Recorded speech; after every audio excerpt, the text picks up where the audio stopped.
विल्यमसनचं synthesis किंवा preparation of दुसऱ्या सांगायचं होत न बघता प्रिपरेशन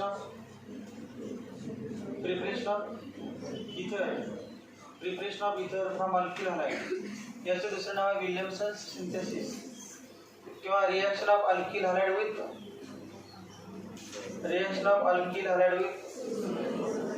सोडियम अल्कॉक्साइड.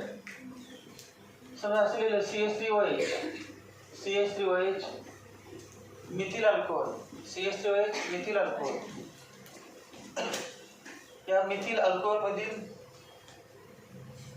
H काढला तर CH3O तयार होते आणि CH3O ला Na जोडला तर CH3ONA. नाव सांगा CH3O चं. Methoxy group, methoxide ion minus methoxide ion. Methoxy group हे सोडियम मिथॉक्साइड. समजा असलेलं C2H5OH ethyl alcohol C2H5O ethoxy group minus लिहिले तर ethoxide ion C2H5ONA O minus Na plus sodium ethoxide. नंतर CH3OH CH3 isopropyl alcohol CH3O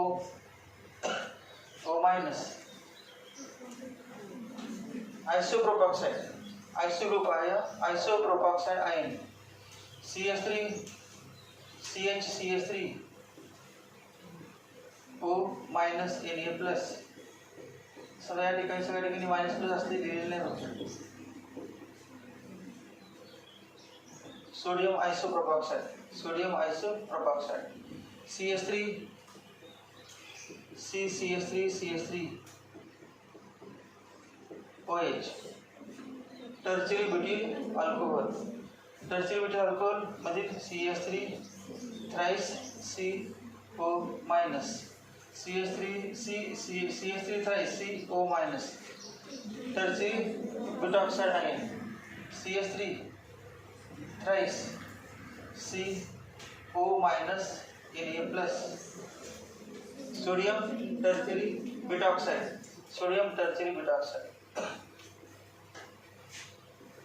काल आपण जे example घेतले त्यामध्ये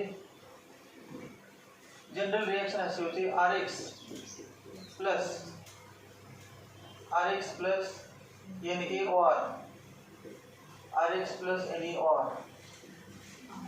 plus NaOR equal to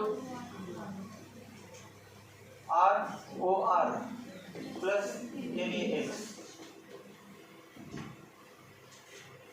X म्हणजे nucleophile, OR nucleophile. One nucleophile is replaced by another nucleophile. That is nucleophilic substitution reaction. The reaction in which one nucleophile is replaced by another nucleophile is called a nucleophilic substitution reaction. इथर तयार होते alkyl halide.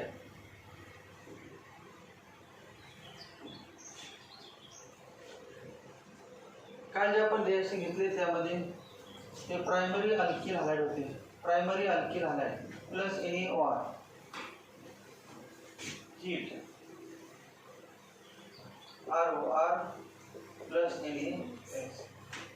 काल घेतले ते कुठल्या प्रकारचे alkyl halide होते? Primary alkyl halide. Primary alkyl halide हे सगळे लिहिलेच आपण, हे सगळं माहिती सगळ्यांना.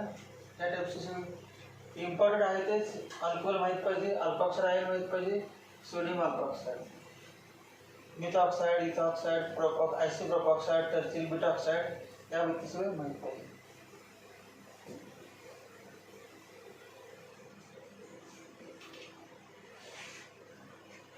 हे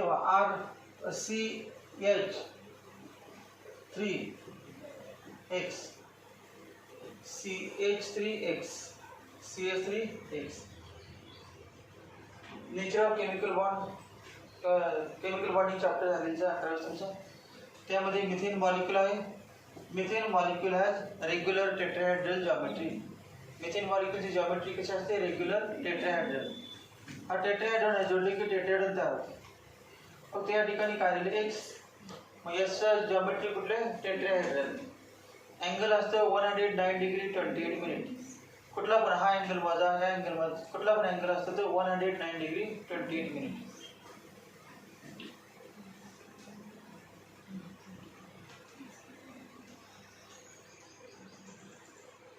CH3X मध्ये कार्बनला 3 हायड्रोजन ॲटम आहेत. ते प्रायमरी अल्किल हॅलाइड आहे. Primary alkyl halide. Primary alkyl halide. आणि प्रायमरी अल्किल हॅलाइडमध्ये गर्दी नसते, क्राउडिंग इफेक्ट नसतो. No crowding effect. No crowding effect. No crowding effect. त्याला जायचं steric hindrance. Steric hindrance.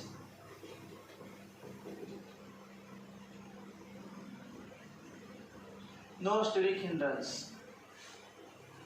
Primary अल्किलाइडमध्ये गर्दी नसते, क्राऊड नसते.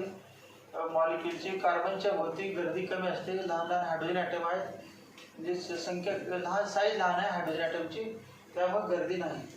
भरपूर जागा रिकामी आहे. लक्षात ठेवा. क्राउडिंग इफेक्ट, स्टिरिक हिंड्रन्स हे मध्ये केमिस्ट्री सेकंडमध्ये आहेत. या पेपरमध्ये, या चॅप्टरमध्ये स्टिरिक हिंड्रन्स म्हणजेच क्राउडिंग इफेक्ट. या ठिकाणी no crowding effect. No crowding effect. आणि अल्फा ऑक्साईड आयन जो आहे, अल्फा ऑक्साईड आयन म्हणजे RO मायनस. RO मायनस हा अल्फा ऑक्साईड आयन आहे. Alpha oxide ion strong nucleophile आहे. Alpha oxide ion is strong nucleophile. It is strong nucleophile. Strong nucleophile कसं काय बघा? ओच्या पाठीमागे एक R असेल.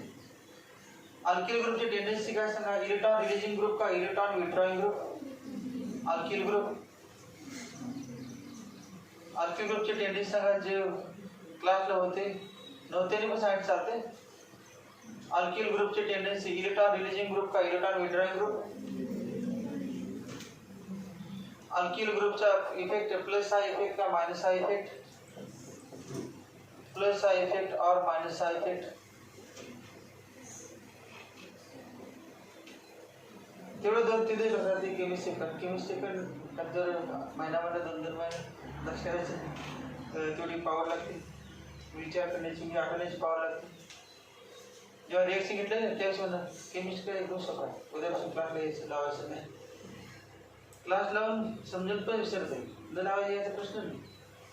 कारण हे व्हॉलेटाईल सब्जेक्ट आहे. जे एक दिवस करतात त्यांना दुसऱ्या दिवशी विसरले असतात. किती पण हुशार असते, ज्या जे लक्षात नाही, जे दररोज रिवाईज करतात, मनन करतात, हे राहू दे. परंतु 11वीचं केलं पाहिजे सवय राहण्यासाठी.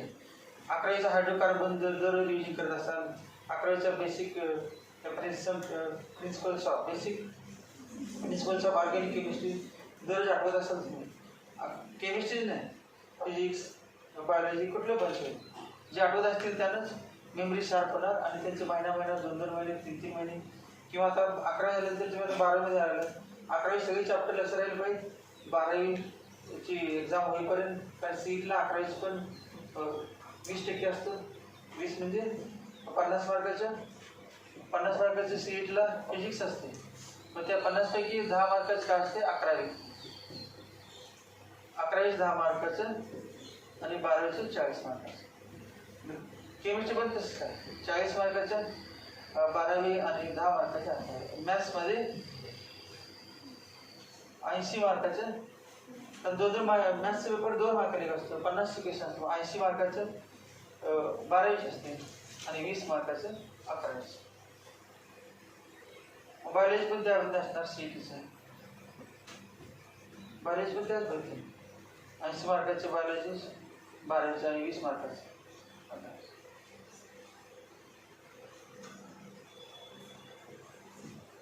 मग आता तुम्ही विचार करायचा 11वीचं तुम्हाला लक्षात राहत नाही, 12वी आपल्याच लक्षात राहत. 12वीचं लक्षात राहत नाही, 11वी लक्षात राहील.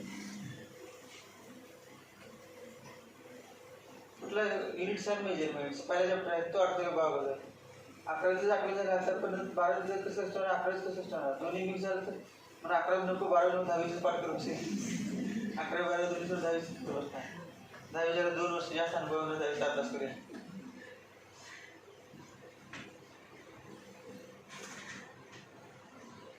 कळणं सोपं आहे कोणाला पण कळू शकते ज्याला 35% त्याला पण क्लास मिळाले कळू शकते पण ते लक्षात ठेवणारे कमीच असतात लक्षात ठेवणारे समय 50-60 विद्यार्थी असतील ते सगळ्यांनी कळत असेल लक्षात ठेवणारे ज्याआधी लक्ष ठेवणारे म्हणजे महिना 2 महिना 3 महिना 4 महिना एकदा झाले लक्षात ठेवणारे कमी असतात 10-15 असतात पण तेवढ्याने चांगले मार्क पडत असतात जरी तुम्हाला 10वीला 90 ते 90 95 96 70 98 असले तरी पण जे असं लक्षात ठेवणार असतात आठवणारे त्यांनाच 12वीमध्ये चांगले मार्क तर लकीमध्ये बघा की जवळजवळ 40-50 तरी मुलं असतील की 90च्या वर असतील का सगळे त्यात माहीत नाही परंतु आता 12वीचे सीट झाले तुमच्या सीट झाले तर बघा जास्तीत जास्त 15 ते 20 मुलांनाच चांगले मार्क पडतात मी क्लासमध्ये असले असतो जास्तीत जास्त 15 ते 20 इतकं सगळ्या मुलांमध्ये कोणाला चांगले पडतात जे असं लक्षात राहते त्यांना जे उद्या पेपर आले की रात्रभर जागतात त्यांना नाही पडत त्यांना तेवढेच इरिटेशला पडते चांगले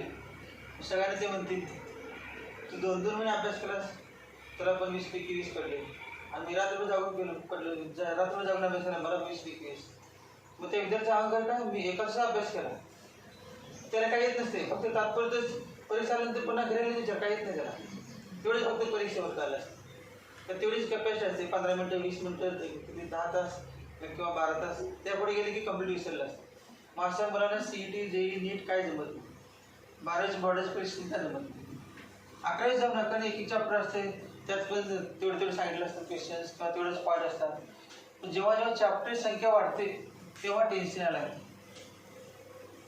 आपला आता हा एकच चॅप्टर सगळं नाही हॅलोजन डेरिव्हेटिव्हज मग असे करत 1 होणार 2 होणार 3 होणार 14 होणार 15 होणार 16 होणार एक जर जमत असेल तर 2 3 4 काही जमणार विचार करायचा थोडंसं एक चॅप्टर तुम्हाला लक्षात ठेवायला येत नसेल तर चॅप्टर संख्या जास्त वाढेल फक्त केमिस्ट्री वाढणार नाही फिजिक्स पण वाढ जाणार केमिस्ट्री पण मॅथ्स पण वाढ जाणार बायोलॉजी पण वाढ जाणार मग एका चॅप्टरला जमत नाही मग सगळे चॅप्टर एकावर 3-3 फिजिक्स पण लक्षात ठेवायला पाहिजे एका दिवसामध्ये 3 पण अभ्यास करायला पाहिजे फिजिक्स केमिस्ट्री मॅथ्स बायोलॉजी काय असेल ते केलेले विसरून द्यायला नाही पाहिजे असं वाटतं म्हणजे थेंबे थेंबे कळायचे थोडे ज्यांना चॅप्टर वीसचा अभ्यास करतात चॅप्टर वीसचं आठवत बसतात चॅप्टर वीसचं लक्षात ठेवतात प्रॅक्टिस करतात त्यांना किती पण चॅप्टर पुढे होऊ दे काय टेन्शन येत नाही कारण दुसरा चॅप्टर जेव्हा सुरू झाला असतो तेव्हा पहिला चॅप्टर त्यांचं लक्षात असते 2 चॅप्टर जेव्हा झाले असतात तेव्हा 2 चॅप्टर त्यांचे लक्षात ठेवले असतात रिव्हिजन करून तिसरा चॅप्टर जर नवीन शिकवायला चालू केलं असते तर पहिले 2 विसरलेले नसतात त्यामुळे असं विद्यार्थ्यांना टेन्शन येत नाही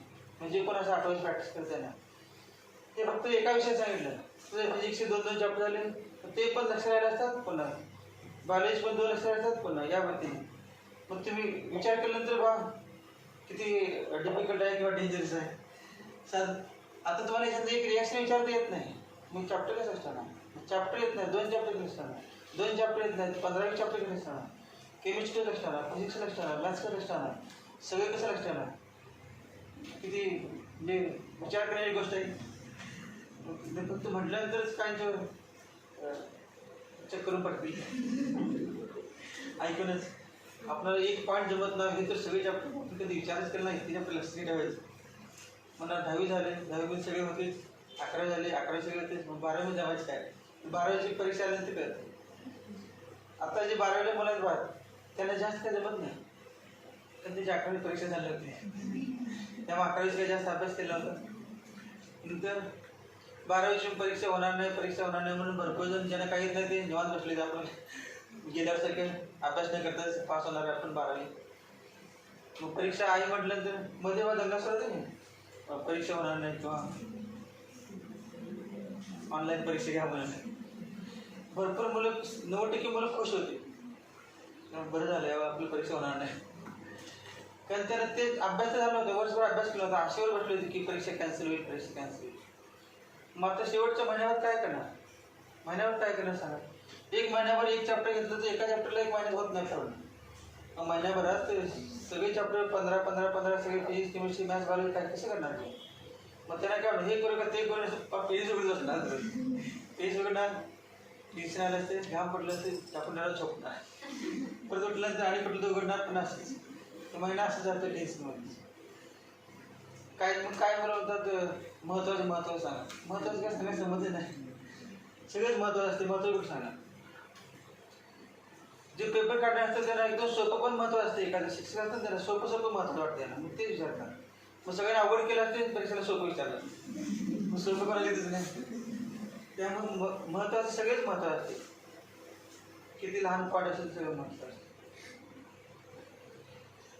आता ते 12वी परीक्षा दिली त्यानं बाहेर तर आलं तर त्याला विचारा पेपर ते एकदम अवघड असं म्हणणार. कोण पण असू दे म्हणजे ज्याने अभ्यास केला ते नाही. तर क्लासला होती समजा, क्लासला एक 30-35 मुलं होती. त्यातले पण सगळ्यांना नाही चांगलं मार्क पडणार. म्हणजे पेपर सोपायला सगळे म्हणणार नाही, त्यातले 10-12च म्हणणार पेपर सोपायला. 10-12ने अभ्यास केला होता.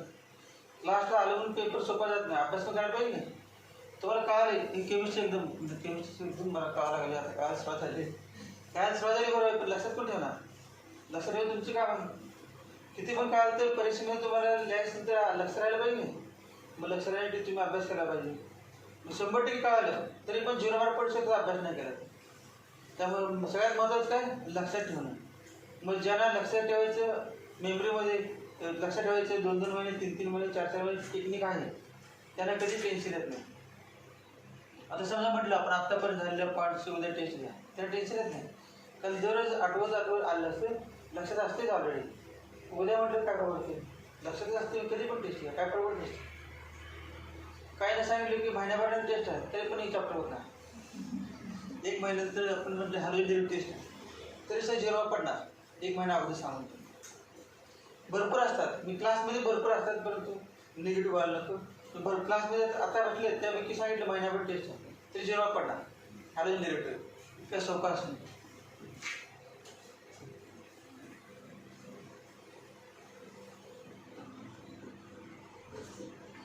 0 मार्क पडणाऱ्या मुलं नीट जे जमणार. 2-4 मार्क पडणाऱ्या मला 35-40-50 मार्क पडणाऱ्या मला जमणार नाही. काय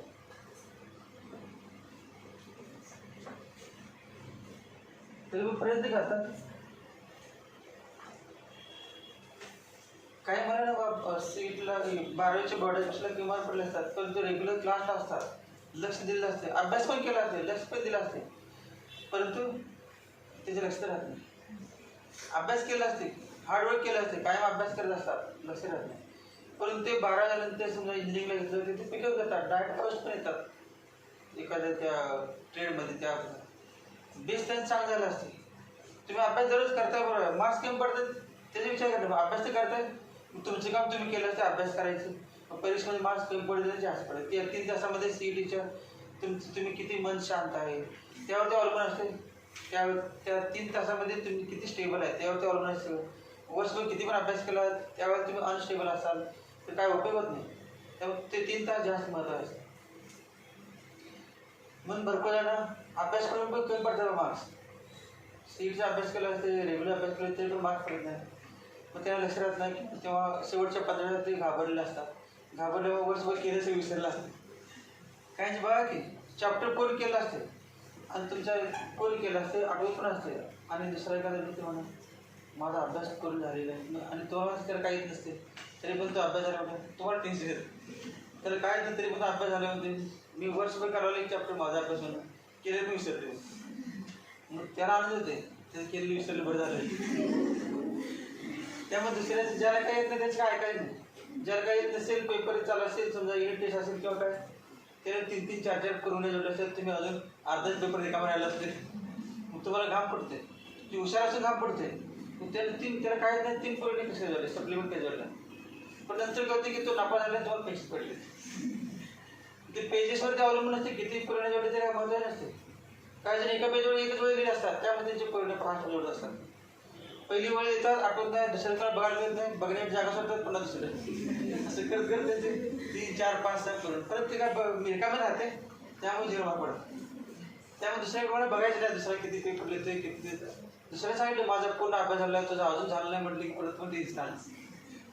ते कुणाच काय काही नाही, तुम्हाला 70 विश्वास असते, दुसरा काय पण सांगू दे काय ऐकायचं नाही. म्हणजे आप तुमचे मन मानसिक स्थिती संतुलन बिघडू देत नाही दुसऱ्याचं ऐकून.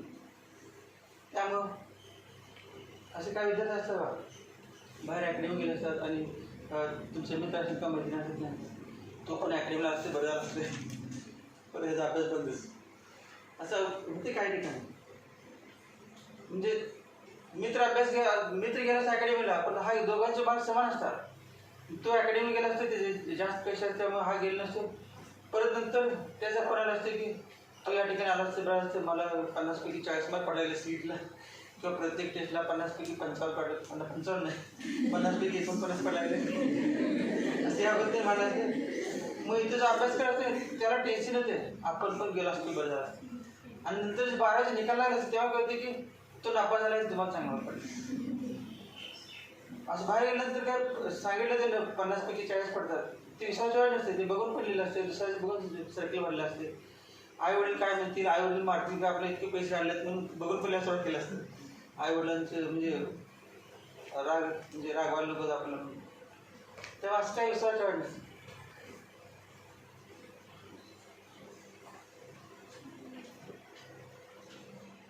गेल्या वर्षीपर्यंत झाले की एक विद्यार्थी क्लासमध्ये ते वर्षभर ते 11वीमध्ये काहीच नव्हते, 12वीमध्ये पण येत होते. परंतु मध्येच कधी दिवाळीत म्हणते की तू पण आले असते बरं झालं असतं, तुला पण चांगलं भाग पडले असते, MBBSला मिळालं असतं. हे जर मॅथमॅटिक्स आहे, MBBSला कसं मला सांगा बरं. नीट क्रॅक केली असते, कशी करणार मॅथ्स आहे, टेक्निकल विषय आहे, मॅथ्स आहे, नीट कशी क्रॅक करणार, बायोलॉजी विषय नाही. मग नीट नंतर JEE क्रॅक केले असते. या ठिकाणी वाक्य राहिले आहेत JEE क्रॅक करणार तर क्लासमध्ये आहे, जे आता आपल्या क्लासमध्ये येऊन ज्याला काय येत नाही त्याला जगामध्ये कुठे जाऊन काय येत नाही. आणि इतके सोपे एक्सप्लेन केलं असते तरी जमत नसेल तर काय वाटतं ते काय जमत नसते. त्यामुळे दुसऱ्याचं सांगून काय ते बोलून जायचं नाही. बोलून जायचं म्हणजे माणसं डोक्यावर परिणाम करून घ्यायचा, अभ्यास बंद करायचा.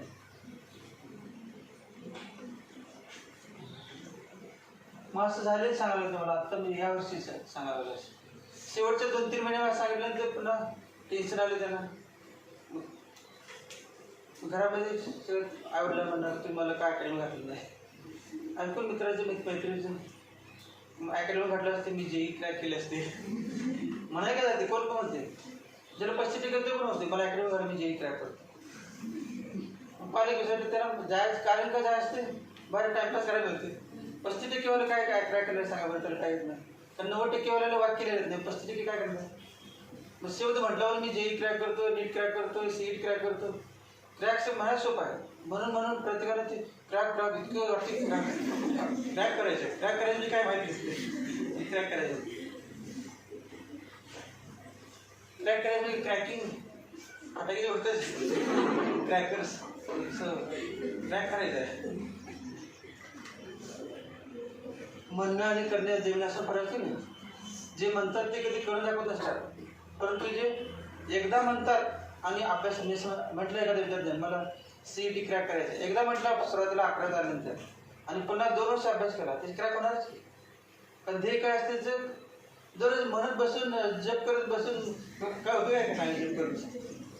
एकदा तुम्ही ठरवलं मला क्रॅक करायचं झालं, त्याविषयी संपला, निर्णय झाला, डिसिजन झाला. आता त्यासाठी काय करायला पाहिजे, अभ्यास करायला पाहिजे. मग तिथून 2 वर्ष अभ्यास करायचं, बाकीचं तर शब्द कशाला पाहिजे, अभ्यास केले आपण होणारच आहे की. पण दररोज म्हणतात मला क्रॅक करायचं, मग क्रॅक करायचं, पण कायम झोपत असतात, मित्र करत असतात आणि काय येणार त्यांना असं काही येणार नाही. तुमच्या विकास पण होऊ नये मी सांगतो. दररोज म्हणत बसू नका काय, फक्त अभ्यास करा, मनाने तर न म्हणा अभ्यास करा, चांगलं पडतातच.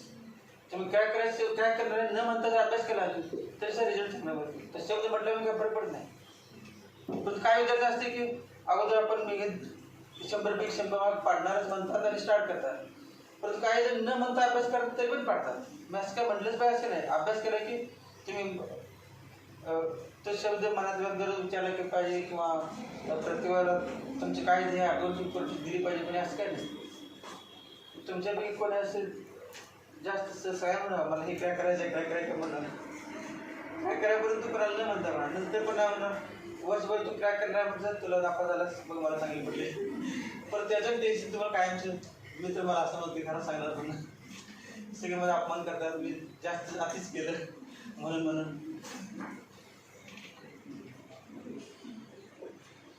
दाखवायचं नाही, करून दाखवायचं.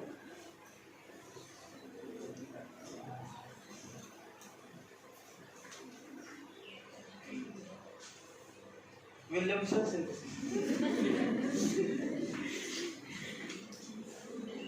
काय सांगू तुझं काय माहित नाही मला. विसरलं काय तर लक्षात आहे कुठं जातो कॉलेजमध्ये शिक्षकांचं दिसत तेव्हा मध्ये एखाद्या विद्यार्थ्या मोठं भरायला शिकायचं शिक्षकांचं विसर द्यायचे. आपण कुठे कुठे जाणं शिकवायला तेच माहीत नसते. पुन्हा आता राहू दे, तू उद्या गेला सगळे डिस्टर्ब झाले असते, स्टॉप झाले असते, लिंक तुटले असते. शिकवत असताना मध्ये एक बोललं की सगळं पाठमध्ये त्यांचे विसरत असते. मग तसंच काय झालं विद्यार्थी होते. आता मध्ये ब्रेक झालं, 15 मिनिटं गॅप पडला, काय होतं नसतं. आपण काय म्हटलं आठवते बा, टेट्राहेड्रल मिथेन मॉलिक्यूल आहे, टेट्राहेड्रल जॉमेट्री. आणि याला एक्स्ट्रा जॉमेट्री टेट्राहेड्रल आहे. बॉन्ड अँगल किती 109 degree 28 minute, approximately 109 degree 28 minute आहे. त्याच्या भोवती क्राऊड कसं आहे, गर्दी, क्राउडिंग इफेक्ट कमी आहे. क्राऊड नाही, स्टेरिक हिंड्रन्स, क्राउडिंग इफेक्ट. त्याच्यामध्ये सगळं स्टेरिक हिंड्रन्स आणि crowding effect. Crowding effect, crowding म्हणजे स्टेरिक हिंड्रन्सचाच अर्थ आहे. क्राउडिंग इफेक्ट, स्टेरिक हिंड्रन्स जेव्हा जेव्हा शोध असते वगैरे क्राऊड, गर्दी, त्या कार्बनच्या भोवती जे ॲटम्स आहेत त्यांची गर्दी. प्रायमरी कार्बन ॲटम आहे, प्रायमरी अल्किल हॅलाइड आहे.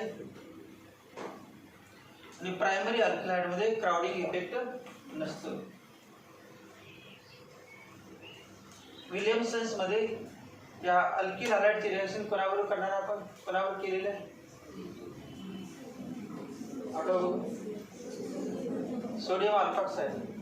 सोडियम अल्फॉक्साइड मध्ये Na प्लस NaOR असं आहे. मग सेपरेट केलं OR मायनस. OR मायनस काय आहे, न्यूक्लिओफाइल. न्यूक्लिओफाइल म्हणजे काय, न्यूक्लियस लव्हिंग स्पीसीज.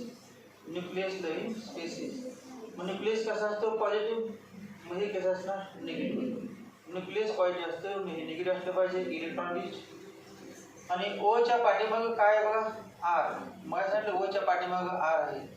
आपण हे आलो तर ओच्या पाठीमागं आर आणि प्लस आय इफेक्ट आणि मायनस आय इफेक्ट.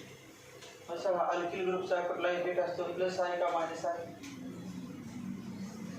अल्किल ग्रुपचा कुठला प्लस आहे म्हणजे इंडक्टिव्ह इफेक्ट. इंडक्टिव्ह इफेक्टचे दोन प्रकार आहेत, पॉझिटिव्ह इंडक्टिव्ह इफेक्ट आणि निगेटिव्ह इंडक्टिव्ह इफेक्ट. मग अल्किल ग्रुपचा कुठला इफेक्ट आहे, पॉझिटिव्ह इंडक्टिव्ह इफेक्ट का negative inductive effect. Electron releasing tendency का इलेक्ट्रॉन विथड्रॉइंग टेंडेन्सी. इलेक्ट्रॉन हे व्हायचं, ऑक्सिजन दिसते समोर, ऑक्सिजनच्या पुढे याचं काय चालणार नाही. याच्या विचार करायचं, माहीत नसेल तर बघायचं पुढे ऑक्सिजन. ऑक्सिजन इलेक्ट्रॉन वाढणार का, हा अल्किल ग्रुप बद्दल कार्बन वाढणार. ऑक्सिजन, मग ऑक्सिजनची टेंडेन्सी का इलेक्ट्रॉन विथड्रॉइंग, कार्बनची नाही. मग कार्बनची काय, electron releasing, electron donating, electron donating. आणि इलेक्ट्रॉन डोनेटिंग असेल ते कुठला इफेक्ट असतो, plus I effect. Plus I effect, positive inductive. मग ओच्या पाठीमागे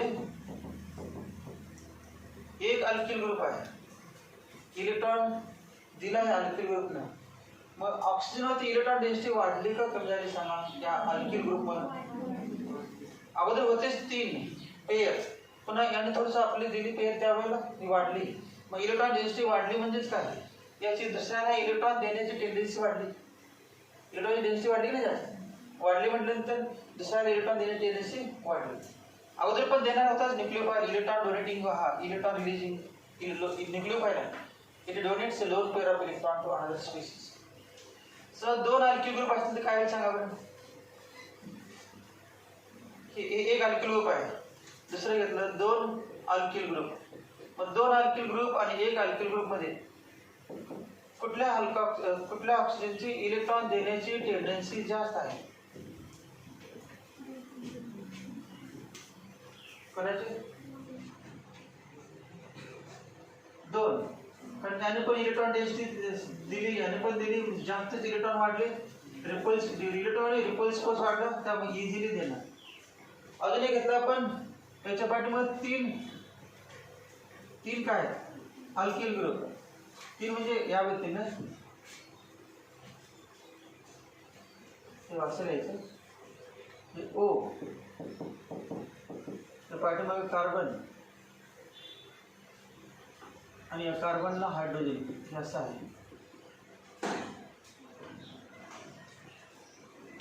या कार्बनच्या पाठीमागं 3 हायड्रोजन आहे, कार्बनच्या पाठीमागं 3 हायड्रोजन. मग सांगा 3 हायड्रोजन, 3 हायड्रोजनची टेंडन्सी का इलेक्ट्रॉन रिलीजिंग नाहीच, तरी पण हा कार्बन याची नाही, परंतु त्या कार्बनची आहे इलेक्ट्रॉन रिलीजिंग, त्यामुळे कार्बननं थोडा इलेक्ट्रॉन दिला. मग हे एक झाले कंपाऊंड. दुसरा आता बघा O मायनस, हे इम्पॉर्टंट आहे मल्टिपल चॉईस केसेससाठी. आता बघ या कार्बनला पाठीमाग 2 हायड्रोजन आणि 1 अल्किल ग्रुप आहे. अल्किल ग्रुपची टेंडन्सी काय सांगा, इलेक्ट्रॉन देण्याची, म्हणजे याची इलेक्ट्रॉन डेन्सिटी वाढली, मग याने इलेक्ट्रॉन दिला, मग हे काय करणार, हा याला देणार अजून बघायचं जास्त तिकडून पाठीमाग. किंवा असं समजा एक विद्यार्थी हा आणि वक्तृत्व स्पर्धा आहे, स्पर्धेमध्ये भाग घेतलेला आहे, पहिल्यांदा भाग घेतला आहे समजा, आणि त्या पाठीमागं त्याचा मित्र हा जवळ म्हणजे याला धीर देण्यासाठी त्या पाठीमागे 2-3 आहेत, पण हे काय बिनकामाचे हे 3 आहेत. पण हा सांगते, हा काय होते, हा उठीन झालाय, पुढे स्टेजवर जाईन झालाय, थोडंसं उठवून ढकलायला सुरुवात केलं. इथे बघा या ठिकाणी याच्या पाठी हात आहे ढकलणारा, पण हा पण आहे, म्हणजे याची टेंडन्सी जास्त आहे. दोघं याला समजा जोरात लात मारली, एका लात डायरेक्ट स्टेजवर जाऊन पडला, ते दोघं जण आहेत का ढकलले पाठीमागून, म्हणजे हे काय होणार, काय पाठीमाग मारू नका, मी जातो 57 जण इलेक्ट्रॉन रिलीजिंग ग्रुप न्यूक्लिओफाइल. नंतर तिसरा भाग 2-2 अल्किल ग्रुप आहेत बघा पाठीमाग, अजून 5 जण आहेत, 2-2 अल्किल ग्रुप आहेत पाठीमाग त्याला ढकलण्यासाठी.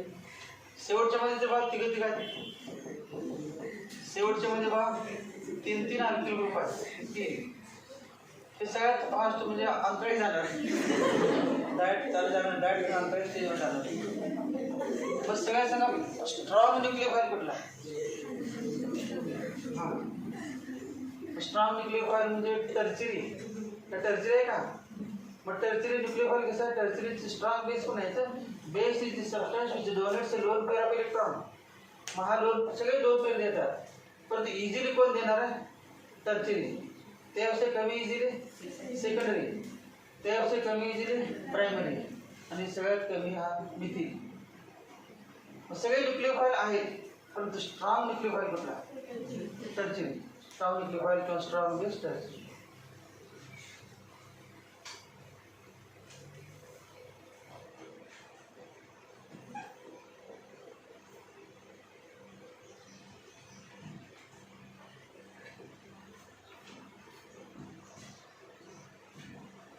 या व्यक्तीने हवा डेल्टा प्लस आणि डेल्टा मायनस. हायड्रोजन माहिती आहे, फ्लोरीन, क्लोरीन, ब्रोमीन, आयोडीन यांची इलेक्ट्रोनिटी जास्त असते कार्बनपेक्षा, त्यामुळे इलेक्ट्रॉन पेअर स्वतःकडे थोडं ओढून घेतलेलं आहे. पण याच्यामध्ये कुठला charge, delta minus, partial negative charge, आणि याने थोडा इलेक्ट्रॉन दिलेला पार्शियल पॉझिटिव्ह चार्ज. या कार्बनवरती कोण अटॅक करणार आहे सध्या, आता आपण आता एक्सप्लेन केलं पाहिजे. कोण अटॅक करणार आहे कार्बनवरती, यात होते बाय 4 ते अटॅक करणार, त्यांचं नाव काय, अल्फाक्षर आहे अटॅक करणार. तर कुठल्या साईडने अटॅक करेल, फ्रंट साईड का बॅक साईड, फ्रंट साईड का बॅक साईड. फ्रंट साईड म्हणजे ज्या बाजूला हॅलोजन आहे ती साईड, आणि बॅक साईड म्हणजे ज्या बाजूला CX बॉन्ड आहे ती साईड म्हणजे फ्रंट साईड, आणि ज्या बाजूला CX बॉन्ड नाही, हॅलोजन नाही, ती बॅक साईड. का बॅक साईड, हा पण निगेटिव्ह आहे, हा पण न्यूक्लियोफाइल, हा पण दोघं पण न्यूक्लियोफाइल नाहीत का? आणि न्यूक्लियोफाइल रिपल्शन, तेव्हा एक्स कोण आहे न्यूक्लियोफाइल आणि आरओ मायनस पण न्यूक्लियोफाइल. म्हणजे इकडून आला तर हा एक्स काय करणार, रिपेल करणार, येऊ देणार नाही, ऑक्सिजनवरती कार्बनवरती अटॅक करू देणार नाही. कुठला अटॅक करायचं? Backside attack. बॅकसाइड अटॅक केला, कुणी अटॅक केला backside attack? Alkoxide ion. Alkoxide आयनने कुणावरती बॅकसाइड अटॅक केला? कार्बनवरती. कार्बन डेल्टा प्लस आहे आणि हा मायनस आहे, त्या कार्बनवरती बॅकसाइडच केला, सांगितलं रिजन. तर जसा हा आरओ मायनस कार्बनच्या जवळ यायला लागेल, कार्बनला किती बॉन्ड आहे सध्या बघा यायच्या अगोदर? 1 2 3 4. परंतु हा जवळ येत असेल कितवा बॉन्ड तयार? 5वा बॉन्ड तयार झाला, सुरुवाला हवं. मग 5वा बॉन्ड तयार सुरुवात झाली की 5 बॉन्ड नसतात, मग त्यातला एक ब्रेक झाला पाहिजे कुठला तरी. पण जसा आरओ मायनस कार्बनच्या जवळ येईल तसं यातला कोण लांब जाईल? हॅलोजन. पण हा पण न्यूक्लियोफाइल, हा पण न्यूक्लियोफाइल रिपल्शन आणि हा स्ट्रॉंग न्यूक्लियोफाइल आहे. मग हा काय होणार आहे? हा हॅलोजन लांब जाईल, म्हणजे या व्यक्तीनं. आणि एक वेळ काय येईल बा, RO bond between C and O is completely formed and bond between C and X is completely broken. आणि तेव्हाच स्ट्रक्चर काय येईल बा, कसं स्ट्रक्चर आहे बा, हे वरती डॅश आहे, या व्यक्तीला वरती व्हर्टिकल बोर्डच्या प्लेनमध्ये, आणि हे जे आहे ते या वरती असं आहे. समजा तिरकी लाईन नाही, तिरकी लाईन सी पासून येईल बॉन्ड. हा अँगल किती आहे सांगा? 109 डिग्री 28 मिनिट. हे दोन कुठे आहेत? In the plane of board, बोर्डच्या प्लेनमध्ये हे दोन. हे दोन कुठे आहेत माहिती आहे सगळ्यांना सांगा बरं? वेज आणि डॅश. वेज आणि डॅश माहिती आहे? Wedge formula, wedge dash formula 11 झाले बघा. म्हणजे असे दोन. सेंटरला कार्बन आहे एक तुमच्या बाजूला, हा हे डॅश आहे, ते डॅश आहे तुमच्या बाजूला CH, तिरका आहे खाली, आणि त्या बाजूला अँगल किती आहे? तेवढाच. इकडून रिकामी जागा आहे, इकडून कोण अटॅक केलेला आहे? RO minus. मग आरओ मायनस जर अटॅक केला कोण निघून जाणार? या बाजूचा हॅलोजन निघून जाणार. मग हॅलोजन निघून गेले ही बाजू रिकामीच होणार, मग ही बाजू रिकामी होणार. तेव्हा हे जे हायड्रोजन दोन आहेत ते असे होते, ते असे जाणार. तर जागा रिकामी म्हटल्यानंतर इकडून कोण यायला लागलं? हेलिकॉप्टर मधून इकडून कोण यायला? आरओ मायनस यायला लागला. एवढी गर्दी करायची जागा रिकामी म्हटल्यानंतर, आणि हा अटॅक करायला परत आपल्यावर अटॅक होऊ शकते चुकून, म्हणून काय म्हणणार बाजू तिकडे जाणार. मग इकडून कोण यायला लागला? RO minus. मग आरओ मायनस या ठिकाणी येत असताना हे दोन असे जाणार. स्ट्रक्चर कसं होईल बघा बरं, स्ट्रक्चर कसं येईल बघा. सी 2 इंच इकडे येणार ना, यावेळेला 2 इंच, हा वरती आहेच. आणि इकडून कोण यायला? RO minus. ही जागा रिकामी आहे, इकडून असं दाखवायचं आरओ मायनस. पुन्हा टेट्राहेड्रॉन झाला बघा, जरा टेट्राहेड्रॉन ज्यांना लक्ष येत नाही बघा, हे असा आकार करतो, हा एक्स.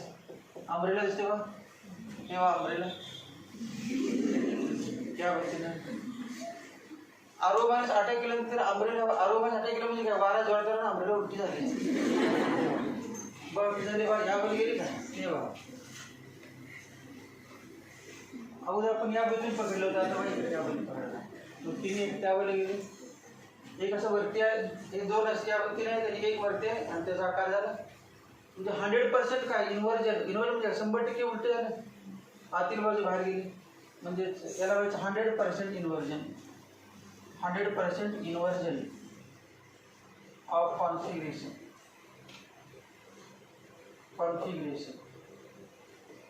जी स्पेसमध्ये अरेंजमेंट आहे ती किती 100% उलटी झाली, रिव्हर्स झाली. दोन हायड्रोजन आणि या पद्धतीने या साईडला होते, ते काय कॉन्फिगरेशन इन्व्हर्ट झालं, त्या साईडला गेली. या रिएक्शन मध्ये काय झालं बघ, breaking of CX bond, CX bond break होण्याची प्रोसेस आणि formation of the CO bond takes place simultaneously. दोन्ही एकाच वेळी झालं. त्याचे एक्सप्लेनेशन केले तुम्हाला विद्यार्थ्याचं. एका बेंचवरती 2 विद्यार्थी बसलेले समजा C आणि X, आणि बेंच मध्ये ठेवलेला आहे समजा, मध्ये बेंच ठेवलेला आहे. नंतर तिसरा एक विद्यार्थी इकडून यायला लागला, आणि त्या बेंचवरती बसायला 2 विद्यार्थ्यांची जागा आहे आणि थोडीशी एक एवढी जागा सिलेक्ट राहिली. हा आरो मायनस स्ट्रॉंग न्यूक्लियोफाइल आहे. ते दोघं म्हणले ती जागा नाही मी बसणारच म्हणायला लागलं. मग बसलाच म्हणा थोडंसं बसलं तर काय म्हणे सांगा बरं यातलं कोण थोडासा त्यावर सर्किल हा एक्स हा थोडा हा मध्ये हा काय सर्किल बरोबर आहे परंतु मध्ये हा मग समजा तो 1 इंच या बाजूला की तो 1 इंच या बाजूला मग अर्धा बसलाय तो अर्धा बाहेर एक वेळ की हा पूर्ण बसलाय तो खाली पडला. खाली पडला म्हणजे काय बॉन्ड ब्रेकिंग आणि बसला म्हणजे काय बॉन्ड फॉर्मेशन. मग कुठला बॉन्ड फॉर्मेशन झालं सी आणि ओ आर मध्ये बॉन्ड फॉर्मेशन आणि सी आणि एक्स मध्ये बॉन्ड ब्रेकिंग. मग दोन्ही प्रोसेस एकाच वेळेला झालेत का. तो विद्यार्थी बेंच जवळ थांबलेला अगोदर तू उठल्याशिवाय मी बसत नाही असं म्हटलं का नाही. बसायची क्रिया आणि ती उठायची क्रिया प्रोसेस एकाच वेळेला चालत. मग कंप्लीट बसला तेव्हा कंप्लीट उठला म्हणजे 1 स्टेप रिॲक्शन आहे. It is 1 step reaction. किती स्टेप आहे 1 स्टेप. हे सांगा फास्ट आहे का स्लो प्रोसेस बसण्याची आणि उठण्याची. स्लो का कारण ऑलरेडी जागा पॅक आहे आणि त्याला ढकलत मी हा बॉन्ड ब्रेक झाला पाहिजे तरच 5 बॉन्ड परवानगी नाही 4 बॉन्ड असतात. मग हा बॉन्ड ब्रेक ऑल्सो झाला पाहिजे आणि हा bond formation slow process. Slow process हे प्रोसेस नाव काय स्लो प्रोसेस. आणि याला म्हणतं rate determining step RDS. RDS म्हणजे काय rate determining step. Slow step rate determining step 1 step reaction. आणि या रिॲक्शन मध्ये एक्स ची जागा कोणी घेतली आरो न. मग एक्स काय न्यूक्लियोफाइल आणि आरो पण काय न्यूक्लियोफाइल. मग 1 nucleophile is replaced by another. मी कुठली रिॲक्शन आहे nucleophilic substitution reaction. Nucleophilic short form असा असतो एसएन. मग एसएनचं लॉंग फॉर्म काय न्यूक्लियोफिलिक सबस्टिट्यूशन रिॲक्शन. मग अगोदर एन आणि नंतर एस नाही यायचं. अगोदर एस नंतर एल नंतर आहे न्यूक्लियोफिलिक सबस्टिट्यूशन रिॲक्शन. मग न्यूक्लियोफिलिक सबस्टिट्यूशन रिॲक्शन मध्ये या रिॲक्शनचा रेट रिॲक्शन किती लवकर होणार म्हणजे फास्ट स्लो काय असेल ते किती लवकर होणार किती वेळेत होणार ते कोणावरती अवलंबून आहे. या आरो मायनसवरती अवलंबून आहे फक्त आरो मायनसवरती अवलंबून आहे का CH3X वरती अवलंबून आहे का दोघांवरती अवलंबून आहे. एक ऑप्शन असतात 4. त्या रिॲक्शनचे रेट त्या आरो मायनसच्या कॉन्सन्ट्रेशनवरती अवलंबून आहे का CH3X च्या कॉन्सन्ट्रेशनवरती अवलंबून आहे का दोघांच्या कॉन्सन्ट्रेशनवरती का दोघांच्या 1 स्टेप रिॲक्शन आहे दोघं भाग घेतले. रिॲक्शन भाग एकटाच नाही दोघं पण भाग घेतले. म्हणजे असं म्हणणार rate of reaction is directly proportional to concentration of chemical equilibrium chapter झालं. कॉन्सन्ट्रेशन हा symbol concentration of CH3X into concentration of RO minus. Concentration of RO minus. Rate of reaction is directly proportional to concentration of CH3X and RO minus. आणि याचा घातांक किती आहे 1. हे 1 कुठे कशावर एक्सपेरिमेंटल ऑब्झर्वेशन आहे. एक्सपेरिमेंटून आले 1 मग 1 + 1 2 1 + 1 2 आणि याला म्हणायचं सेकंड ऑर्डर ऑर्डर 2 म्हणायचं. This reaction is of second order. Second order म्हणजे कोणाचा घातांक कॉन्सन्ट्रेशन टर्म आहेत ना त्या रेटमध्ये त्यांच्या पॉवरची सम म्हणजे order of reaction. Order of reaction किती 2. Order of reaction 2. 1 स्टेप आहे का 2 स्टेप 1 स्टेप. आणि रेट दोघांवरती अवलंबून आहे की नाही त्यामुळं SN2. या रिॲक्शनचं नाव काय मग SN2. SN1 साठी सांगितले 4 मार्काचे 2 क्वेश्चन आहेत. सेपरेट पॉईंट आहेत त्याला परत 2-4 तास लागणार आहेत. परंतु आता ते एक्सप्लेन केलं सगळं याच्यामध्ये झालं SN1 SN2 त्या ठिकाणी कमी एक्सप्लेन केलं चालतं आता केले म्हणतात डायरेक्ट लिहून दिलं सांग. मग SN2 म्हणजे किती स्टेप सांगा 1 स्टेप का 2 स्टेप 1 स्टेप. रेट किती जणांवरती अवलंबून आहे ते 2 लिहिले म्हणजे दोघांवरती सबस्ट्रेट आणि रिएजंट. किती मॉलिक्यूल आहेत रिॲक्शनमध्ये भाग घेतलेले? 2. त्याला म्हणजे bimolecular reaction. Bimolecular reaction बघा किती व्यवस्थित झालेले आहेत. Bimolecular reaction. तर तुम्हाला वाटणार विल्यमसन सर आणि बाकी काय वेगळे सर आहे. ते विल्यमसन मध्येच आहे, त्यातच सर आपलं. कारण RO मायनस कुठं आहे? विल्यमसन मध्येच आहे. CH3 विल्यमसन मध्येच आहे. सर विल्यमसन मध्येच आहे. फक्त सेपरेट पॉईंट आहे तो या ठिकाणी. Separate point SN1 SN2. मग it is by molecular reaction. It is SN2 reaction mechanism. SN2 mechanism. One step reaction. Backside attack. Backside attack takes place. Breaking of a CX bond and formation of CO bond takes place simultaneously. दोन्ही एकाच वेळेला होते.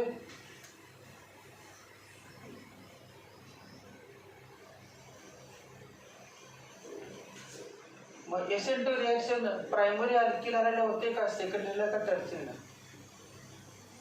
तेव्हा primary, secondary आणि tertiary 3 प्रकारे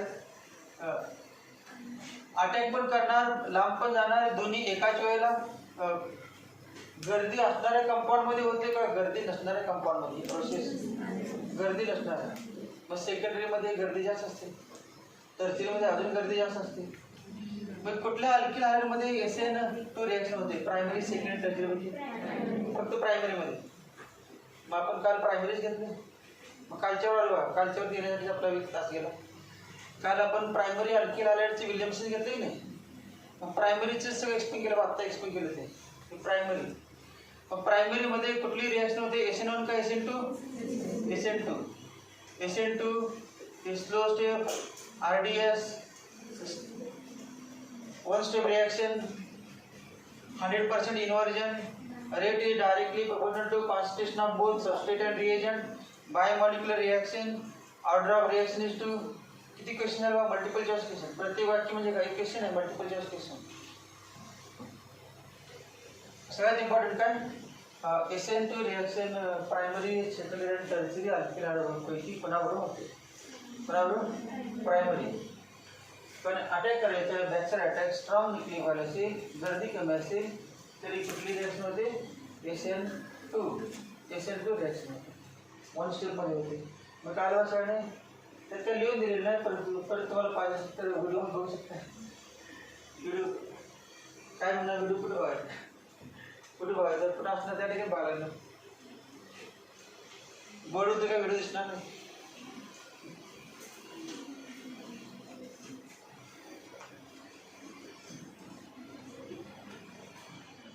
आता राहू दे बघायचे व्हिडिओ. जेवढे एक्सप्लेन केले तेवढं लक्षात येते का बघा. जास्त पण अभ्यास करू नका 11वीचं बंद करून.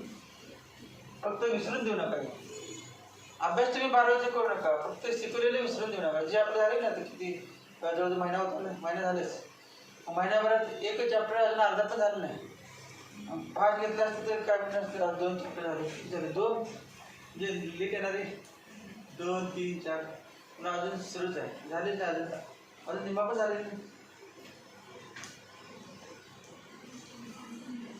परंतु हा चॅप्टर ज्याला परफेक्ट होईल तर पुढे किती पण फास्ट मी चॅप्टर घेतलं करणार तुम्हाला. पुढचे ते भरपूर चॅप्टर केमिस्ट्रीमध्ये अल्कोहोल, फिनॉल, इथर, aldehyde ketone, carbonic acid, amines, biomolecules, polymer, हे सगळे चॅप्टर आहेत पुढचे. नंतर किती पण फास्ट घेतलं तर करणार तुम्हाला. हा चॅप्टर तुम्हाला कळाला असेल. अजून तुम्हाला आता भरपूर वेळ असते. 11वी पर्यंत रिव्हिजन करायची. नंतर आपण दुसरा चॅप्टर घेणार. पहिले की दुसरा चॅप्टर घेणार. दुसरा समय घेतला तरी पण त्या दुसऱ्या चॅप्टरमध्ये 11वी तुम्हाला फायदा जर तेच घेणार. म्हणजे 11वीसाठी उपयोगाचं आहे. याचा 11वीला उपयोग आहे नाही. काय उपयोग आहे? 11वीमध्ये पण रिॲक्शन आहेत, 12वीमध्ये पण रिॲक्शन आहेत. एवढं काय आलं म्हणजे 11वीमध्ये रिॲक्शन करायला पाहिजे, सोडून देऊन चालणार नाही. हायड्रोकार्बनमध्ये कुठल्या पण रिॲक्शन सोडून चालणार नाही. पण 12वीमध्ये केमिस्ट्रीमध्ये बघितलं सगळं काय रिॲक्शन असेल. मग आपण काय सेकंड कोणाची रिॲक्शन घेतली? तेव्हा प्रायमरी अल्किल हायड्राइड जी RO यांनी बरोबर रिॲक्शन केली होती. मग आज प्रायमरी नाही घेणार. प्रायमरी झाले कालच. आज कुठले घेणार आपण? सेकंडरी आणि टर्चरी. मग सेकंडरी टर्चरीचे जास्त नाही, थोडेच घ्यायचे. सेकंडरी टर्चरी 2-3 एक्झाम्पल घेऊन एक्सप्लेन करायचं आणि ते इम्पॉर्टंट आहे.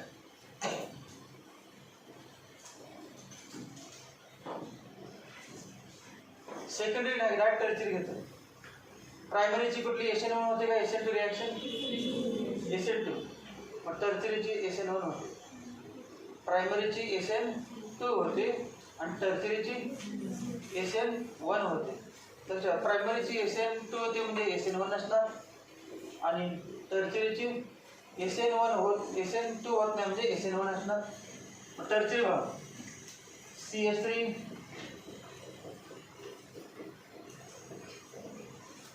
CH3 X CH3 त्या कंपाऊंडचं नाव सांगा.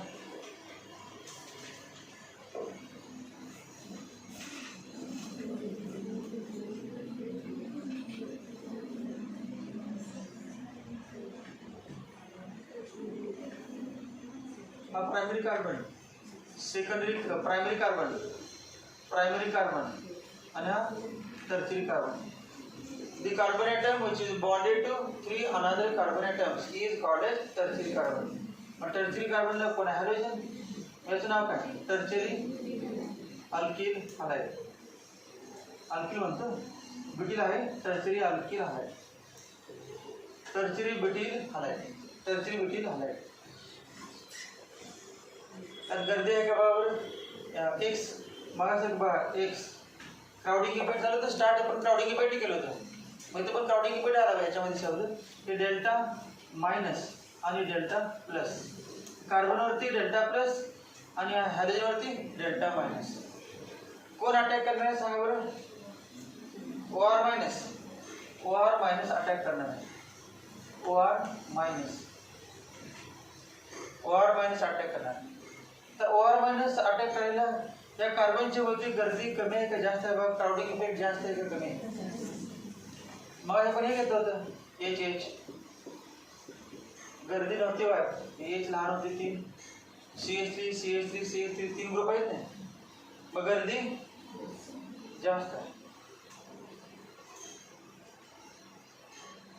जास्त आहे. आणि OR मायनस काय बेस आहे, स्ट्रॉंग बेस आहे. न्यूक्लियोफाइल म्हटले बघा बेस पण आहे, हा स्ट्रॉंग बेस पण आहे. मग base is the substance which accept A proton. बेसची डेफिनेशन काय? Base is the substance which accept A proton. दुसऱ्या डेफिनेशन 12 मध्ये का 10वी मध्ये माहित नाही. Base is the substance which accept A proton. जो प्रोटॉन ॲक्सेप्ट करतो त्याला काय म्हणायचं? बेस. कुठलं base? Bronsted Lowry base. Bronsted Lowry base. काय डेफिनेशन? A substance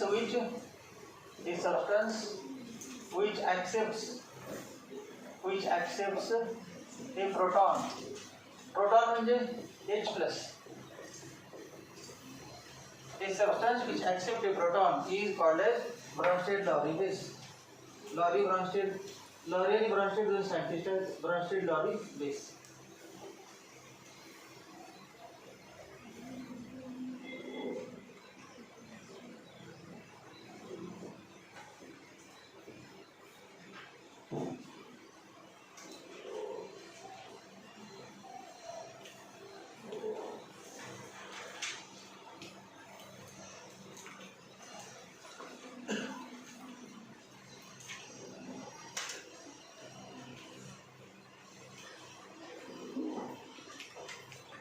जे सीईटी देणार आहे त्यांनी पुन्हा व्हिडिओमध्ये महेशला भाग त्याला बघितले चालते. ते मध्ये विसरलं सुद्धा बघायला वाईट झालं नाही. ते न्यूक्लियोफाइल SN1 सांगितलं, SN2 सांगितलं, पण मध्ये जास्त वेळ एक्सप्लेन केलं. क्राउडिंग इफेक्ट, बॅक्सर अटॅक, जे काय असतं ते एक्सप्लेन केलं. क्राउडिंग इफेक्ट आहे. क्राउडिंग इफेक्ट या ठिकाणी क्राउडिंग इफेक्ट आहे म्हणजे स्टेरिक हिंड्रन्स.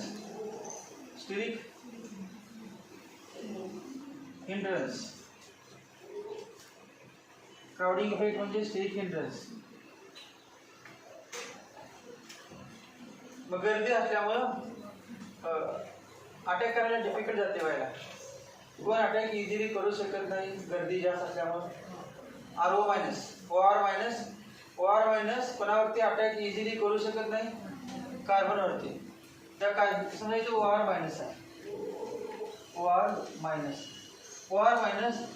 या मधला जो कार्बन आहे ना ज्याला हॅलोजन आहे तो प्लस आहे, हा मायनस आहे, परंतु गर्दी ज्या इकडून तर अटॅक करता येत नाही आणि इकडून अटॅक करायला प्रयत्न केला तरी 3 आहेत, CH3 तिघांचं टेट्राहेड्रल जॉमेट्री त्यामुळे कॉम्प्लिकेटेड आहे. स्ट्रॉंग बेस आहे आणि क्राउडिंग इफेक्ट असल्यामुळे अटॅक करायला येत नाही मधल्या कार्बनवरती. आणि बेस काय करतो, त्याला हायड्रोजन घेतो, base is substance accept proton, मग त्याला प्रोटॉन समोर दिसते बघा लगेच जवळच किंवा इथे दिसणार. अरोमानिसला काय जास्त आवडते, प्रोटॉन. अरोमानिस बेस आहे, स्ट्रॉंग बेस आहे, प्रोटॉन जास्त आवडतं आणि गर्दी आहे. मला कारण सापडली गर्दी आहे, मला काय झाले ना अटॅक करू शकत नाही. आणि ॲक्च्युअली काय आवडत असते प्रोटॉन, परंतु प्लस असल्यामुळे अटॅक करत असते प्रायमरीवरती, गर्दी नसल्यामुळे. या ठिकाणी गर्दी आहे त्यामुळे आत अटॅक करायला येत नाही. मग बाहेर जे जवळ दिसते कोण दिसते त्याला पहिल्यांदा कोण दिसते, हायड्रोजन. आणि आता म्हटलं base is substance accept proton accept करतो. मग बघा प्रोटॉन ॲक्सेप्ट केल्यानंतर काय काय होतं.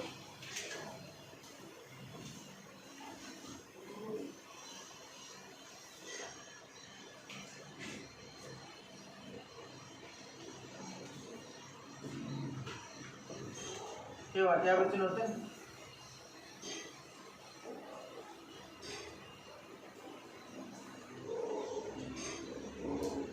आरओ मायनसनं एच वरती अटॅक केला. एच वरती अटॅक केल्यानंतर एच घाबरून कार्बनला धरून बसेल का, कार्बनला सोडून आरओ कडे जाईल.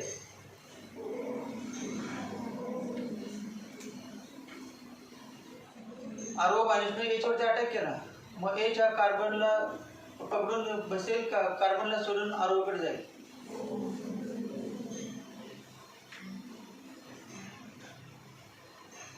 हा इलेक्ट्रॉन पेयर देणारच आहे की नाही, इलेक्ट्रॉन पेयर देणार आहे त्यामुळे एच काय म्हणणार, याच्यावर इलेक्ट्रॉन पेयर मिळणारच आहे.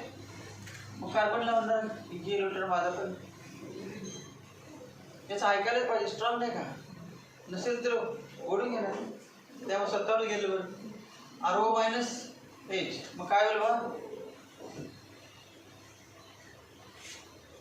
RO minus H.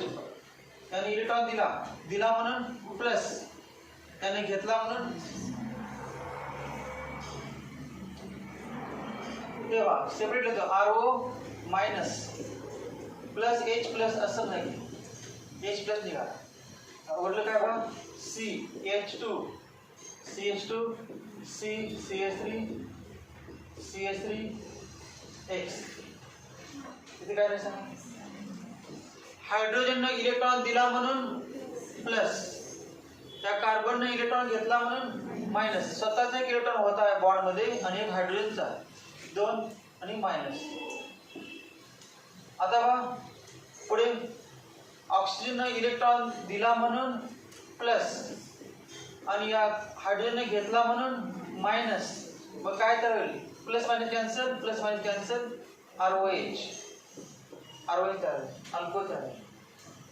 आता इथे बघा या ठिकाणी हे होतं माहिती आहे डेल्टा प्लस, हा दिवसायचं अजून डेल्टा प्लस. कार्बनवरती निगेटिव्ह चार्ज चालत नाही. कार्बन कसा आहे अनस्टेबल, तात्पुरता घेतलाय बरोबर आहे, किंवा हायड्रोजन देऊन गेलं त्या म्हणायला त्याला घ्यावं लागेल, परंतु कार्बनवरती निगेटिव्ह चार्ज चालत नाही. निगेटिव्ह चार्ज कोणावर चालतो, ज्याची इलेक्ट्रोनिगेटिव्हिटी जास्त असते. ऑक्सिजन, क्लोरीन यांच्यावरती निगेटिव्ह चार्ज अनस्टेबल आहे. मग काय होते बा, ही इलेक्ट्रॉन पेयर या साईडला येतो, या ठिकाणी येतो. कुठे या कार्बनचीच आहे. मग या इलेक्ट्रॉन दिला म्हणून या कार्बन आपला इलेक्ट्रॉन दिला म्हणून प्लस, मग याने घेतला म्हणून मायनस. इकडून घेतला आणि इकडून दिला तर कार्बनला किती बॉन्ड होणार आता बघा की. तेव्हा 1 2 3 4 ऑलरेडी होते. मग हे 2 इलेक्ट्रॉन मध्ये एक वाढणार, डबल बॉन्ड होणार आहे. 5 बॉन्ड झाले, 5 बॉन्ड नसतात. मग इकडून इलेक्ट्रॉन आला की हा कार्बन इलेक्ट्रॉन घेतो आणि आपला इलेक्ट्रॉन हायड्रोजनला देतो. मग काय होईल process CH2 plus minus cancel, double bond हा स्वतःचा एक आणि त्याला दिलेला एक दोन्ही डबल बॉन्ड CH3 आणि काय X मायनस कार्बन. हायड्रोजन दोन इलेक्ट्रॉन ठेवा, एक आणि दोन, स्वतःचा एक आहे हा स्वतःचा आणि हा कार्बन कडून घेतलेला म्हणून मायनस. मग कार्बन दिला म्हणून कार्बन कुठला चार्ज आला, कार्बन इलेक्ट्रॉन दिला म्हणून कार्बन प्लस आणि कोणी घेतला म्हणून मायनस, कॅन्सल झालं. हे कंपाऊंड तयार झालं. मग X मायनस आणि अजून काय उरले का, अजून काय उरले का याच्यामध्ये, एनी उरलाय ना, एनी उरलाय किती त्या ठिकाणी होतं any RO minus any plus नाही, एनी प्लस आणि X मायनस कंबाईन काय तयार होईल एनी एक्स किंवा इथे X मायनस त्याच्या उत्पन्न. मग काय आलं बघ,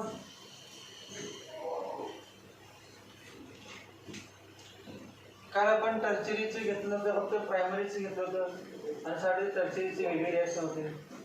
टर्चरीची आज घेतली. मग टर्चरी अल्किल हॅलाइडची कोणावर रिॲक्शन केली आपण, टर्चरी अल्किल हॅलाइडची कोणावर रिॲक्शन केली,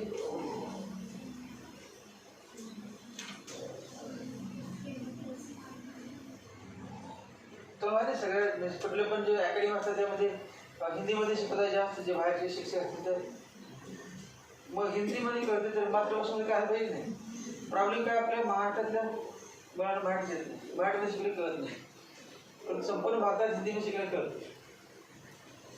राव लिहिताना इंग्लिश मध्ये लिहितात, फक्त शिकवताना काय असतं हिंदीमध्ये सांगतात. लिहून देतात सगळं, लिहून देतात हिंदीमध्ये देतात, बरं फळ्यावर हिंदीमध्ये लिहिलं पडलं, फळ्यावर ते इंग्लिशमध्ये लिहितात. शिकवताना फक्त उच्चारताना शब्द म्हणताना काय इंग्लिशमध्ये सगळं इंग्लिशमध्ये म्हणतात, पण ते बोलताना सगळं हिंदीमध्ये. उलट बाहेरच्या राज्यातले कोण आले विद्यार्थी महाराष्ट्रात आणि झटकणी मिक्स असते तर काय कळत नाही, इंग्लिश कळत नाही, कारण पेपर पण हिंदीमध्ये असते त्या राज्यामध्ये. भरपूर राज्यामध्ये बॉर्डर पेपर पण हिंदीमध्ये असते. CET नीट JEE हे पण हिंदीमध्ये असतात, दोन असतात, हिंदी इंग्लिश सगळ्या भाषेमध्ये असतात. JEE तर प्रत्येक राज्याची भाषा आहे, सगळ्या भाषेमध्ये JEEचा पेपर असतो. तुम्ही जी भाषा टाकल्या ना त्या भाषेमध्ये तुम्हाला इतका मोठा पेपर होईल, मग सगळी भाषा म्हटलं. सर तुम्ही मराठी टाकलं, इंग्लिश कंपल्सरी असतेच. कुठला पेपर असेल तर समजा तुम्ही मराठी टाकले, मराठीतलं मराठी पण टाकते नाही का, मराठी काहीच नाही, आणि इंग्लिशमध्ये शब्दाला मराठीमध्ये काय म्हणायचं मला माहिती नाही, त्यामुळे मराठी करतो तो वाचायला पण येत नाही त्याला, त्यामुळे मराठीत सगळे इंग्लिश असते. मग इंग्लिश दोन, एका पेपर दोन भाग असतात, एक साईड असते इंग्लिशची आणि एक साईड असते पहिला क्वेश्चन मराठीमध्ये, पहिला क्वेश्चन इंग्लिशमध्ये, असं या वतीनं. मग समजा त्यांचे हिंदी आणि इंग्लिश त्यांचं एक भाग काय असतं, पण ज्याने ते अगोदर टाकले ना फॉर्म भरताना कुठला हिंदी एक काय त्यावरती त्याला आलं असते प्रत्येकाला वेगळं करतात. मग हिंदी आणि इंग्लिश, पण ज्याने इंग्लिश टाकलेलं आहे त्याला फक्त इंग्लिश असतं, त्याला दुसरा कुठला नसतं. मग तुम्ही बघा JEEचे पेपर एक 50-50 पाणी, कारण दोन भागात म्हटलं तर मोठा मोठा ऑनलाईनमध्ये बघायचं, ऑनलाईनमध्ये 50 पेज, 50, 60, 400 पेज होता, कारण थोडं एका पेजवरती 2-2, 3-3 बटना या, त्यावेळेला 2-3 क्वेश्चन, यावेळेला 2-3 क्वेश्चन, असे भरपूर पेज होणार. टोटल 75 क्वेश्चन असतात. काय बघा काय बघा सेपरेट पॉईंट ठेवला होता, कारण मल्टिपल चॉईस क्वेश्चन JEE नीट CET वरती याच्यावर विचारतात, जे वेगळे आहे एक्सेप्शनल केस त्यावरची क्वेश्चन असतात. मग तुम्हाला म्हटलं what happens when tertiary material halide reacts with sodium alkoxide, तुम्ही लगेच इतर तयार करणार, 0 करणार. इतर तयार होते का बघा, नाही तयार होते. आपलं हेडिंग काय, विल्यमसन सिंथेसिस, आणि विल्यमसन सिंथेसिसमध्ये काय तयार होते इथर, हे अपवाद आहे. मग कुठलं कंपाऊंड अपवाद आहे, टर्चरी आणि सेकंडरी. टर्चरी आणि सेकंडरी अल्किल हॅलाइडची कोणावर रिॲक्शन केली, टर्चरी आणि सेकंडरी अल्किल हॅलाइडची सोडियम अल्कॉक्साईडवर रिॲक्शन केली तर इथर तयार न होता त्याच्याऐवजी काय तयार होते? when secondary or tertiary alkyl halide is heated with alcoholic solution of sodium alkoxide instead of ether, which compound is formed? Instead of ether, alkene is formed. Alkene is formed. कुठली रिॲक्शन झाली? कुठल्या प्रकारची reaction आहे? Substitution आहे का elimination? आपलं चालू सगळं सबस्टिट्यूशन हेडिंग दिले न्यूक्लियोफिलिक सबस्टिट्यूशन रिॲक्शन सगळं न्यूक्लियोफिलिक सबस्टिट्यूशन चालू पण ही रिॲक्शन सगळं पहिल्यांदा काय काढला H आणि नंतर काय काढला X. मग एका कार्बनचा H काढला H कोणी काढला RO मायनस न आणि X मायनस काढला आणि X मायनस काढलेला कोणावर कंबाईन होते Na प्लस बरोबर आणि दोघांमध्ये काय आहे डबल बॉन्ड. हे elimination of hydrogen and halogen from बरं इलिमिनेशन रिॲक्शन माहिती आहे आपल्याला इथले 2 दिवस गेले 4 तास गेले 4 तास असतील तर 3 तास गेले इलिमिनेशन. ज्या कार्बनला हॅलोजन आहे त्याचं नाव सांगा. कुठला कार्बन? Alpha carbon. ज्या कार्बनला हॅलोजन आहे त्याचं नाव काय? Alpha carbon. आणि अल्फा कार्बनला लागून जो कार्बन असतो त्याचं नाव काय? Beta carbon. हा बीटा कार्बन. मग आपण हायड्रोजन काढलाय बघा या RO मायनस नाही. RO minus abstract hydrogen from beta. मग आपण नाव काय? Beta elimination. त्याचं नाव काय? Beta elimination. इलिमिनेशन झालं beta elimination. Beta elimination reaction.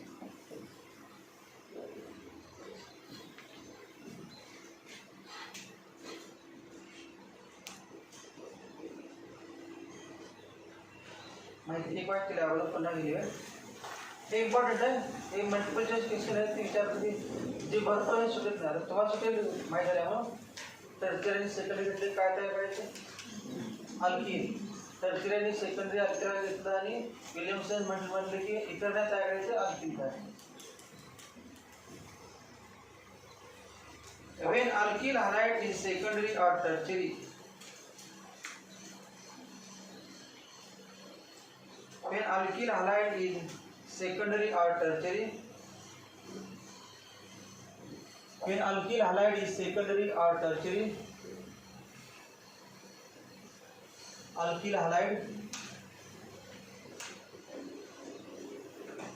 is secondary or tertiary,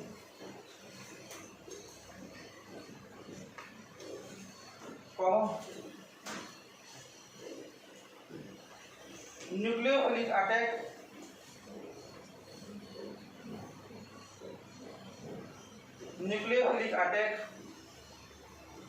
of RO minus, nucleophilic attack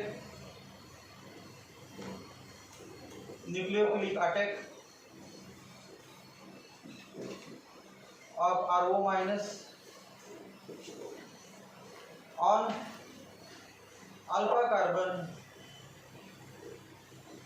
nucleophilic attack of RO minus on alpha carbon is sterically difficult. Sterically म्हणजे गर्दी असल्यामुळं difficult. Is sterically STERICALLY sterically difficult. स्टेरिकचा अर्थ काय सांगितलं? Crowding effect. ब्रॅकेटमध्ये चालेल crowding effect.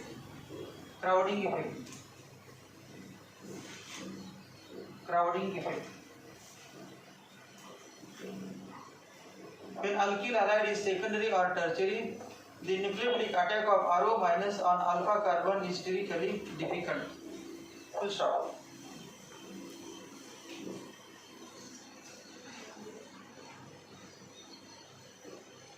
As alkoxide ion is stronger base,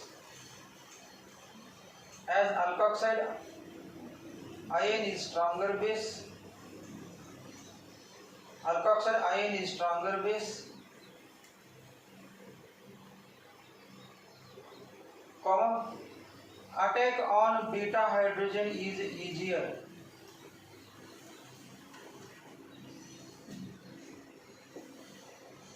As alkoxide ion is stronger base,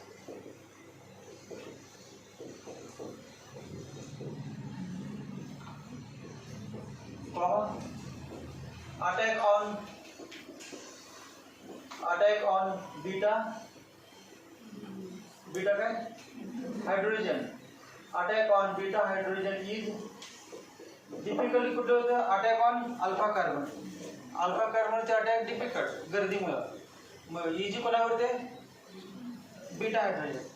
attack on beta hydrogen is easier. Attack on beta hydrogen is easier and hence beta elimination takes place. And hence beta elimination takes place. And hence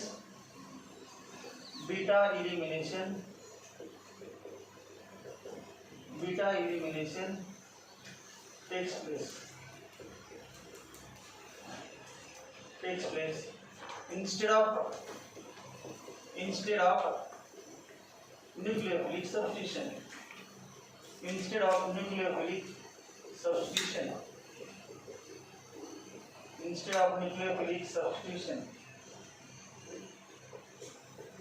Beta elimination takes place instead of nucleophilic substitution.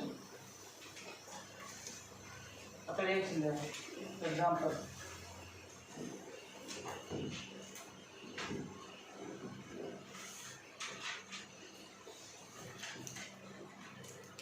वाक्य कुठलेली पुन्हा सापडत पण नाही. Important आहे ना वाक्यात लिहिलेली माहिती. ती वाक्य आणि आता रिॲक्शन. तर परत तुम्हाला कुठली रिॲक्शन होती ती वेगळी होती की इम्पॉर्टंट होती. लिमिटेशन आहे, विलियमसनची लिमिटेशन आहे.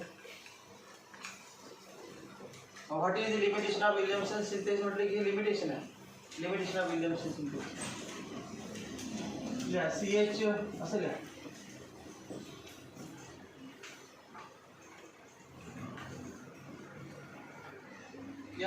Example is your add. Example कुठले C2H5O Na प्लस असं प्लस. तर अगोदर लिहिले काय कंपाऊंड लिहिले ना अजून लिहिलं असेल तर मग या साईडला इकडे अटॅक करायला कुठल्या वेळी तुम्ही लिहिले त्यावर अवलंबून आहे. दोन्ही बाजूला पण CH आहे. CH या साईडला पण टर्चरी आहे त्यामुळे वरती पण CH आहे, या साईडला पण CH आहे, या साईडला पण CH आहे. असं काही नाही कुठे अटॅक केलं पाहिजे. कुठलं पण कडेच्या हाडीवरती अटॅक करायचं. मग वरती पण किती चालतं या साईडची किंवा या साईडची. CH3 X ऐवजी लिहितो तर Br. X ऐवजी Br.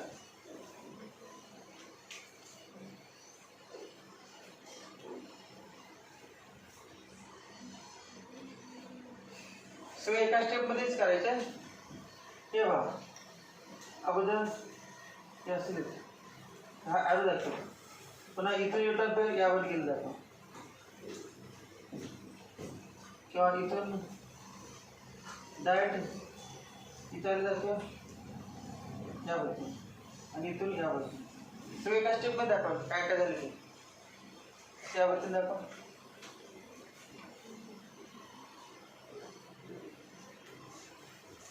H निघून जातो. Hचा इलेक्ट्रॉन या कार्बनमध्ये येतो आणि इथून या कार्बनचा इलेक्ट्रॉन ब्रोमीन घेतो.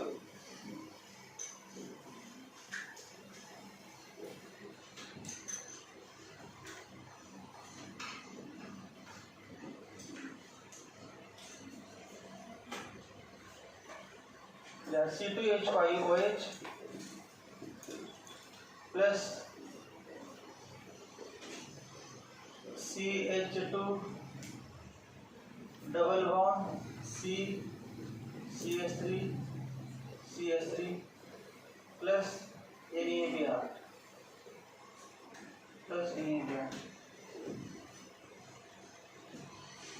निघालेला Br मायनस आणि हा Na प्लस NaBr. नावलं सगळ्यांची. Sodium ethoxide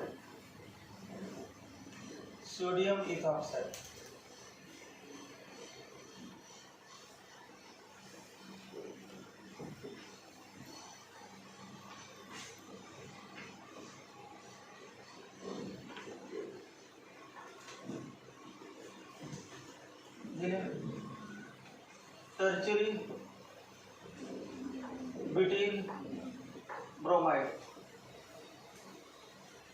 tertiary butyl bromide,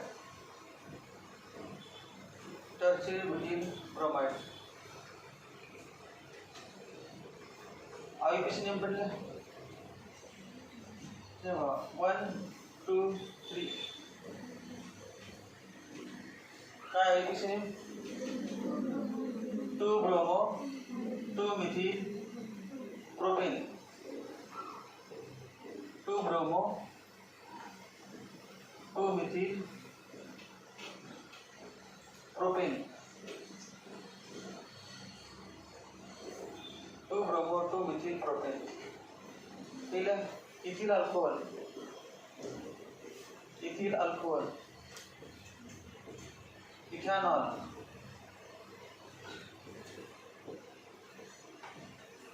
IUPAC name ethanol. याचं नाव आहे कॉमन नेम आयसोब्युटिल,